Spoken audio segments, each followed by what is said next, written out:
You heard our conversation yesterday, right? My eldest son and his wife are coming back home for the birth of their child. So I need you to move your stuff out to the yard. Excuse me? You can't have kids anyway. You don't help with my son's work, so the least you could do is make some room. But I'm paying $20,000 in rent. This is getting too tiring to deal with. I live with my mother-in-law, but now she wants me out of the house because my brother-in-law and his wife are returning. My mother-in-law, brother-in-law, his wife, and my husband. This house is full of problems. I've been trying to keep things running smoothly, but it's becoming a hassle to think about it all. I'm done thinking.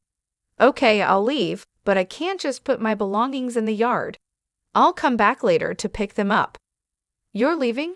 Thank you, that's a big help, my mother-in-law said, ignoring my pleas. I started packing my things and left the house.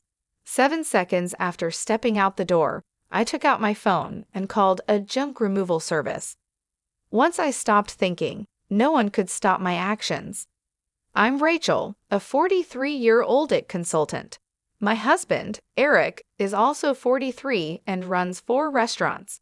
We're both 43, and people often assume we've been married a long time and have a kid or two, but we're actually newlyweds. We both lived as workaholics and didn't marry until this age. I had given up on marriage just before turning 43, but a random visit to a bar after work changed my mind. Is this your first time here? He asked. Yes, that's right. I had been curious about it for a while, but it was hard for me to go in alone because the place is so stylish. But I worked hard today, so I decided to go in as a reward to myself. I was relieved to find a counter where it was easy for a loner to spend time.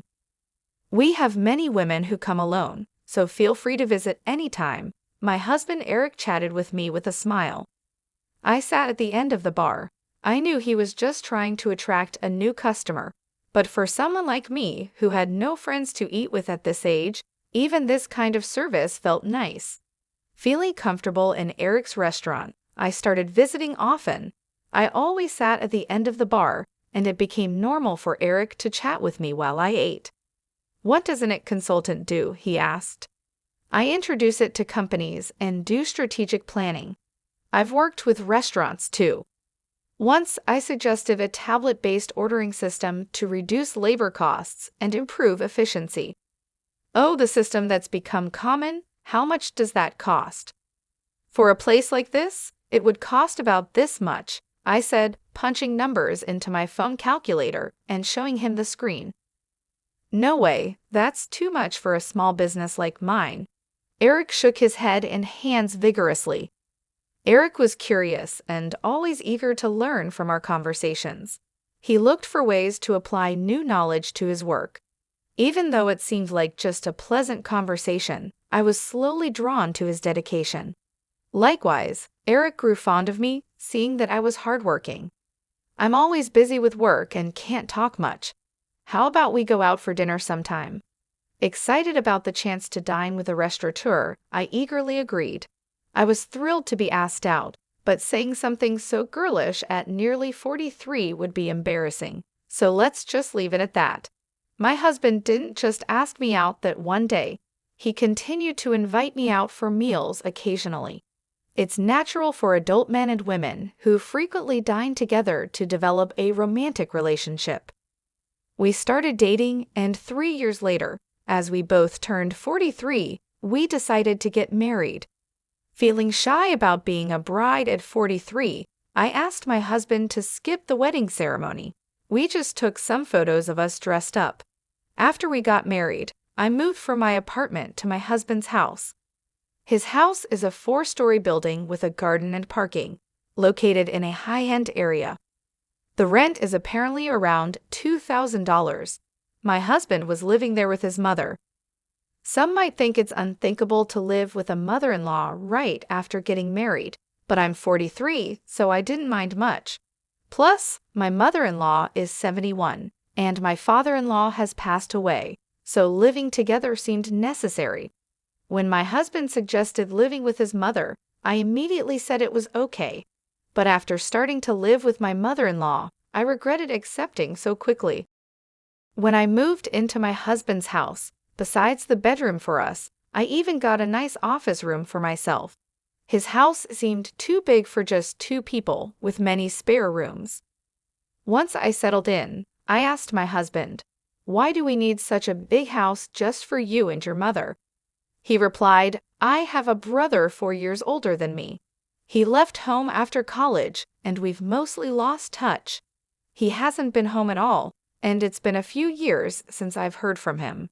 He's been moving from job to job and place to place. He's the kind of man who might get into trouble and come back to me and Mom. So we decided to rent a bigger house. I think it's a little too big, but now that I'm married and you moved in, I guess it all worked out." While unboxing my books and arranging them on the shelf, my husband talked about his brother Stephen with a smile. "It seems Stephen is aimlessly hopping from job to job, but my husband doesn't think badly of him. Don't talk about that kid. What if he really comes back?" My mother-in-law appeared at the doorway of what would be my office, seemingly checking on us. It appears she doesn't have a good opinion of him, unlike my husband. It's understandable for a mother to be cold towards an eldest son who shirks his responsibilities. However, I'm worried that my husband and my mother-in-law might clash over his brother someday. Also, I'm not too fond of you either, Mom. Come on, we're going to live together now, so stop saying things like that. I'm not saying you should leave. I just need to make things clear from the start, my mother-in-law said as she walked away, her slippers making a padding sound. "I'm sorry, I'll talk to her," my husband said. "It's okay. I got a similar talk when we met for the wedding. I'll build a relationship with your mother as we live together," I replied, taking a book from my husband's paused hands and placing it on the shelf. "It seems she doesn't like my age. I'm 43, so it's not impossible to have children, but I guess it's a challenging thought. Also, Eric's elder brother Stephen is not married and has no children, so there's a high chance that my mother-in-law won't get to see her grandchildren. That's why she's disappointed and wishes Eric had married someone younger. To her, Stephen, who doesn't fulfill his role as the eldest son, and I, who can't fulfill my role as a wife in her eyes, are probably the same. I understand her feelings, but I can't change my age." Once the move was finished and our married life began, my mother-in-law's coldness towards me became clear. She ignored me when I spoke and tried to avoid me. It's a bit lonely, but since there's no harassment or physical violence, I guess it's okay for now. I could build a relationship with her over time. My bigger concern is Eric. "Are you okay with your work?" I asked. "No, it's pretty bad. I need to take action soon, but it's tough to arrange the finances," Eric said, sitting at the dining table with his head in his hands. I stopped doing the dishes and sat down in front of him to listen. "These are tough times. Prices are soaring, expenses are climbing, and customers are tightening their wallets. There's no end in sight. If this keeps up, I might have to close another one of our stores," he continued.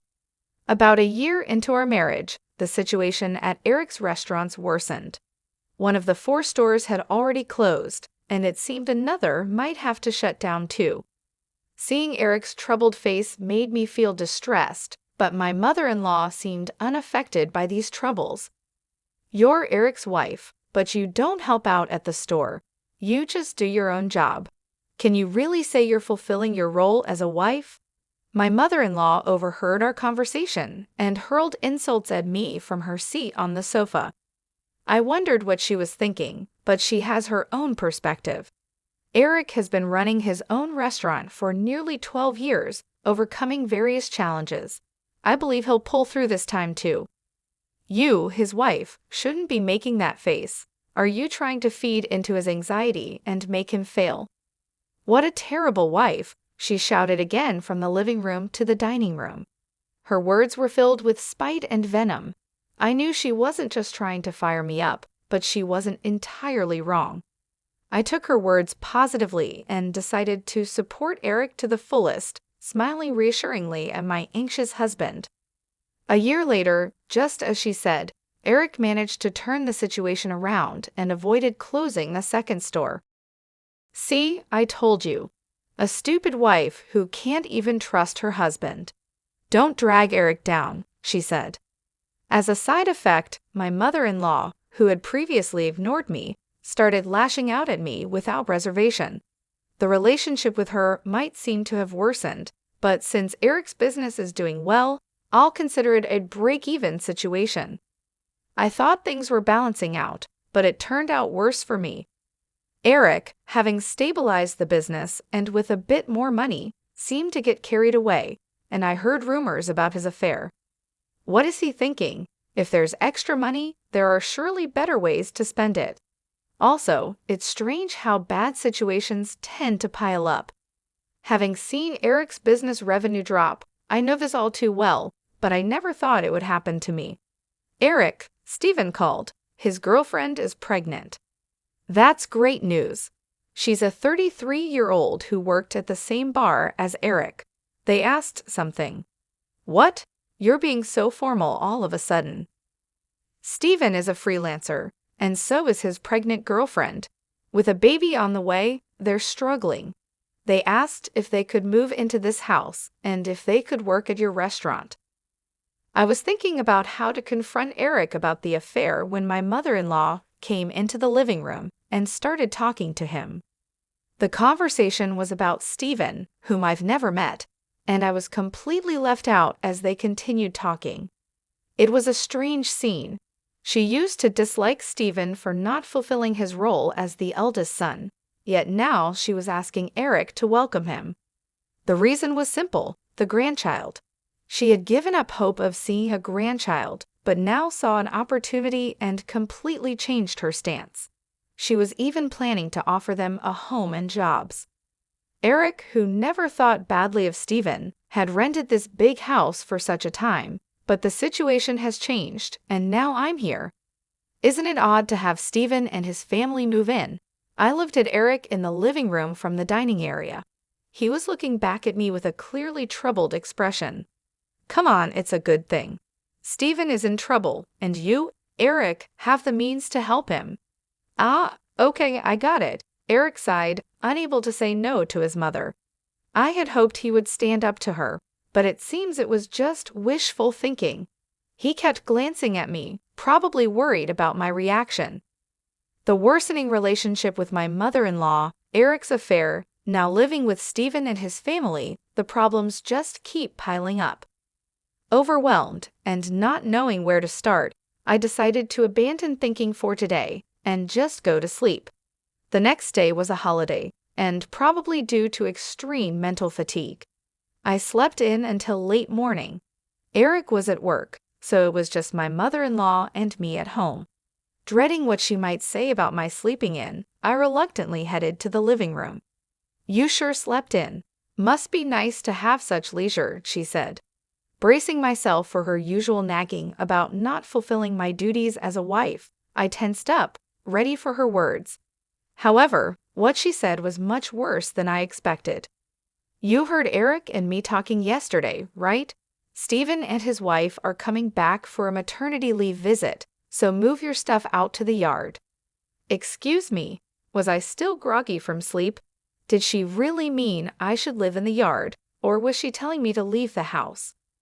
You can't have kids anyway, and you don't help with Eric's work, so you should at least make room for Stephen and his family. We have 2 spare rooms left, so if you leave and your office is free, we can have a bedroom and a nursery for Stephen's family and a storage room for their stuff. Don't you think the room count and usage are just perfect? It seemed she was indeed telling me to leave. A storage room for Stephen's family. I'm being kicked out to make room for something that doesn't even seem necessary. Originally, I was allowed to use the office because there were spare rooms. I don't mind losing the office. A bedroom for Eric and me is enough. Stephen's family can live here without me leaving. Realizing that my mother-in-law now sees no reason for me to be in this house as a wife, since she can see her grandchild, I thought about the $20,000 I was paying in rent. I'm too tired to deal with all this. I decided to clear my mind and rest. silent with my mother-in-law. The only sound in the living room was the ticking of the clock. Okay, time to leave. After resting my mind, I decided it was too much trouble to worry about what happens to Eric, my mother-in-law, Stephen's family, and their future. I chose to leave the house. Understood, I'll leave. I can't put all my belongings in the yard, so I'll come back later to pick them up. You're leaving? Thank you, that helps, my mother-in-law said, pleased. Ignoring her, I started packing my things and left the house. 7 seconds after stepping out the door, I took out my phone and called a junk removal service. My decision made after stopping my overthinking couldn't be stopped by anyone. Let them all regret this choice later. I left the house. I decided to stay at a hotel for a while. I had called the junk removal service, but they needed some time to prepare. This worked out since I wanted some time too. 3 weeks after leaving, I rented an apartment and started living alone. I haven't heard from Eric since then. He probably thinks I'll come back eventually. The thought of Eric taking the current situation lightly infuriates me. However, today is the day after his restaurant's day off. I expect a call from Eric when he visits the restaurant for lunch prep. Hey, what's going on here? The restaurant is completely empty, just as I thought, Eric called. I could explain over the phone, but it would be more efficient if your mom was there too. I'm heading to the house now. Can you come back? You can't open the restaurant anyway, right? I couldn't help but laugh before hanging up, amused by Eric's reaction. He must be quite shocked. Still chuckling, I started getting ready to leave. When I arrived at the house, my mother-in-law started yelling at me. What on earth is this? The restaurant's fridge, cooking equipment, tables, all the important stuff is gone. You did this, didn't you? Do you think you can get away with this for free? It seems Eric had explained half of the situation. There was an unfamiliar couple in the living room, apparently Stephen and his wife. They looked confused and anxious, not fully grasping the situation and my mother-in-law's extreme anger. Why would you do such a thing? The restaurant can't operate now, my mother-in-law screamed. It's my restaurant, so there shouldn't be a problem with me starting the closing process or having the items I bought disposed of by a junk removal service, right? I replied. Huh? Your restaurant? What are you talking about? My mother-in-law asked. Why don't you explain, Eric? You haven't told your mom, have you? You remember that I still have the main restaurant and the second branch, and the second one was in a financial crisis, right?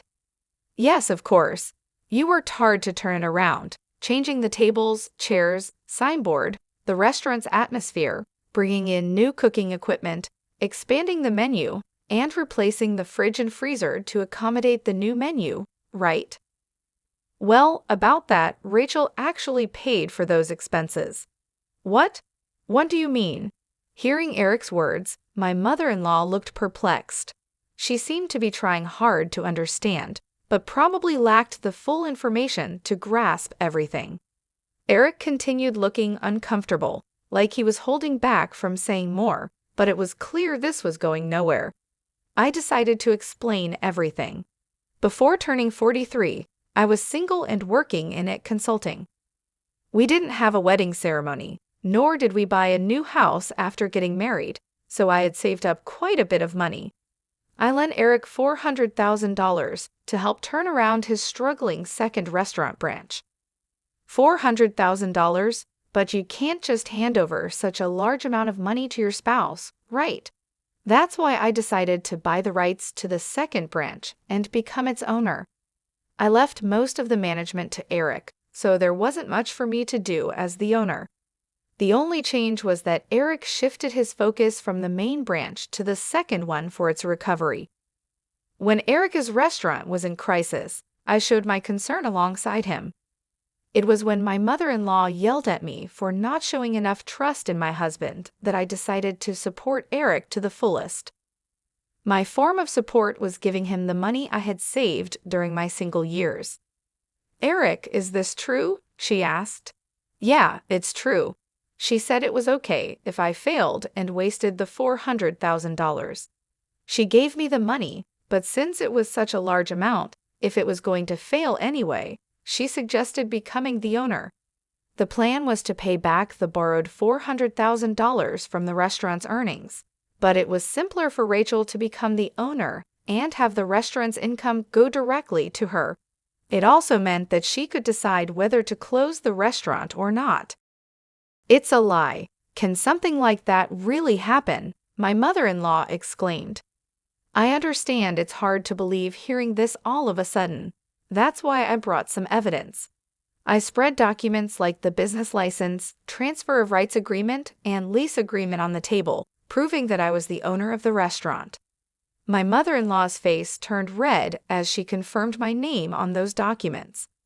Why didn't you say anything about this? You always talked about how you believed in Eric and how the restaurant was recovering, right? Even before we got married, you always encouraged Eric like that. He felt pressured by your words, but tried to live up to your expectations, not wanting to disappoint you as the head of the household. You're pretty cold to people like me and Steven who don't fulfill their roles, right? That's why Eric couldn't tell you he borrowed a large sum of money from me. He could have just told me, she protested. That's why Eric couldn't speak his mind, because she gets upset easily. People like my mother-in-law often don't realize they're putting pressure on others. They might think it's just a small thing to say, but for the one under pressure, it's a huge burden, not something they can easily talk about.